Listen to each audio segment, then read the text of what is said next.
What's up, guys? I just purchased the new, well, they've been around for a while, but new to me, Motorsports rear adjustable lower control arms. They have the adjustable spring perch so you can raise or lower your vehicle to the correct ride height that you need, whether it's for a bigger tire or you just want that nice lowered stance look. But here's the control arms, really good quality. I decided to go ahead and go with the chassis side bushings, just so that the torque boxes don't get a whole lot of abuse. Although my car is really just a street car, so I decided to go with the poly bushings on the chassis side and the spherical metal rear bushings for the rear and side. But I want to go ahead and give a little before and after of what it should look like before. So there's definitely a significant gap right there on my car. I do have the J&M non-adjustable rear lower control arms, and I did remove the isolators, and you can view that video on my channel. And it's I think I did that 2 or 3 years ago, so I can provide the link below. But there was no adjustability for those. I just removed the isolators to give it a little more lowered look, and it did work pretty good. But anyways, guys, here's the before video, and then I'll have a after video once I get everything installed. So here's the removal process on removing the rear lower control arm. It's pretty straightforward here. Basically, you're gonna remove your sway bar here. It's gonna be on both sides. There's 2 bolts. After you remove your sway bar, you're gonna go ahead and unhook your rear shock here, and this will allow you to lower the rear end down with your jack. And then you can pull your spring out, whether you have a stock spring or a lowering spring. But I wanted to show you, I do have my isolators removed, and this is another neat little trick you can do to lower your car down even more. I just used 3/4 inch heater hose and wrapped around the coil so that it doesn't have metal on metal contact with the chassis or the rear end. So it does lower it down quite a bit. So after you remove your spring, then you'll have access for your rear axle bolt, and then you'll also have access to your chassis bolt, which your chassis bolt is actually located inside here. And then I don't know if you can see that or not, but there's the other side. So you'll just use a socket, ratchet, whatever you choose to remove that, and then you can just pop out the chassis side along with the rear end side pretty easy, and then it just basically just goes in reverse.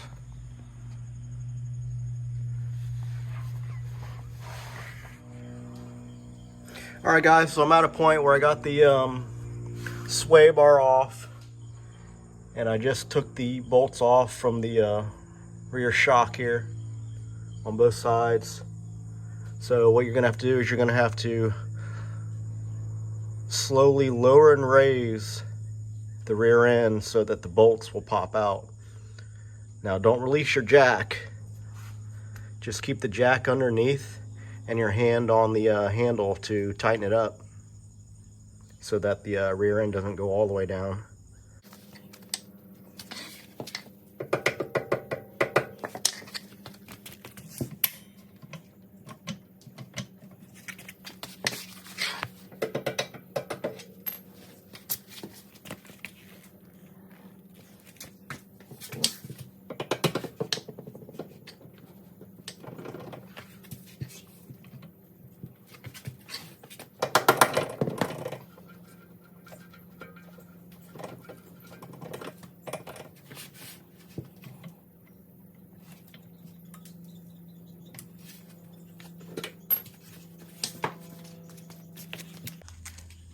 So if you notice, I did have to use my jack and bring it up and down a little bit so that the bolts could easily slide out.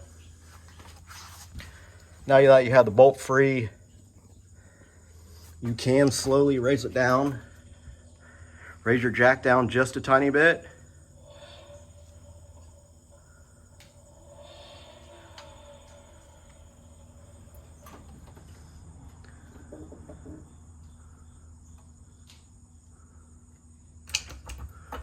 Still support the jack. Now your spring should just pop out. I do have a lowering spring here, and I should not need a compressor. A spring compressor should just pop out.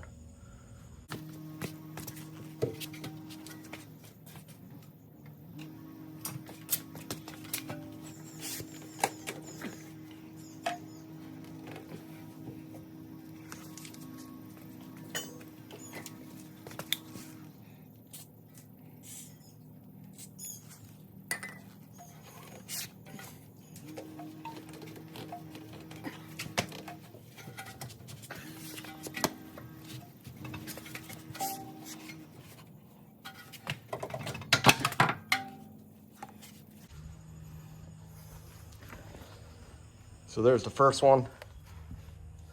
And basically I had to rotate the spring around a little bit so that can slide over the perch.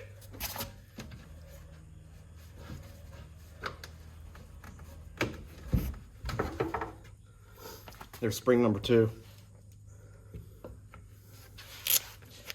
And like I said before, I used 3/4 inch heater hose, wrapped them around the first coil and a half, so that doesn't do any metal on metal with the spring perch or to the chassis. So now when that's complete, you can go ahead and remove your rear bolt for the control arm. Sorry, the rear end side, and then the chassis side.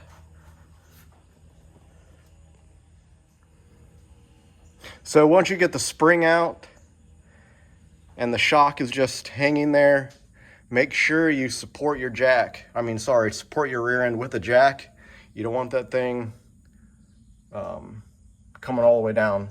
You just want enough to support so that you can move your your lower control arm around and move your rear end around just a little bit so you can get these out.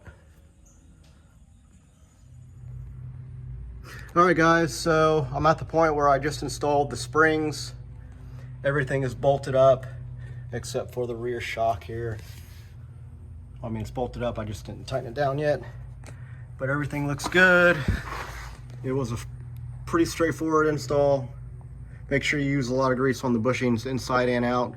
And there are some grease fittings that you do need to pay attention to. Just look in the instructions.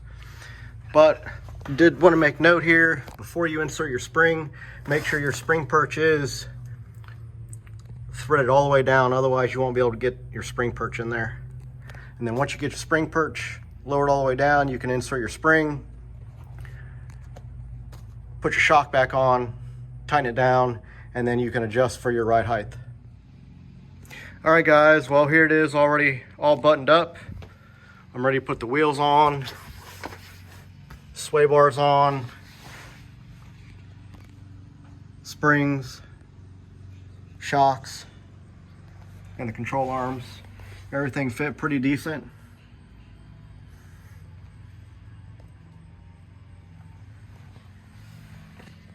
Now I'm just going to lower the vehicle, adjust for my ride height. Well, I just got the wheels on. I made my adjustments to the springs. I did have a little rubbing on both tires, not much. My fenders are already rolled anyway, so it wasn't a huge deal, but I did have to make some adjustments, so I had to adjust the spring up more so that it had a little more clearance for my fender. But as you can see, world of a difference and gap for the rear. Here's what my front looks like. And we'll take you around to the other side also.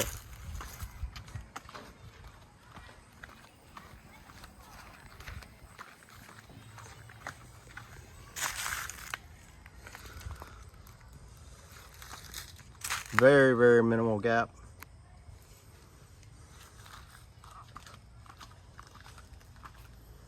And here's the front too. Loving the stance. Rear sits nice and low. Not too low because I do have a sway bar there.